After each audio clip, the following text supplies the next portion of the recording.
కర్నూలు జిల్లా Adoni BJP MLA పార్థసారథిపై TDP నేత Saudi రావుఫు తీవ్ర ఆరోపణలు చేశారు. ఓ కాంప్లెక్స్ నిర్మాణ విషయంలో నిబంధనలకు విరుద్ధమని అధికారుల అభ్యంతరం తెలిపారని, దాంతో నిర్మాణానికి సంబంధించి 50 లక్షల రూపాయల లంచం డిమాండ్ చేయగా 10 లక్షల రూపాయలు ఇచ్చానని అన్నారు.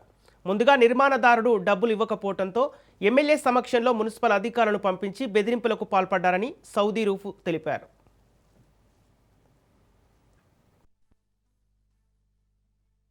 ఓపెన్ చెప్తున్నాను, బాగా విలేకరులు ఓపెన్ చెప్తున్నాను. నేను ఈ బిల్డింగ్ కట్టేదానికి ఎమ్మెల్యే గారికి 10 లక్షల రూపాయలు లంచం ఇచ్చినాను.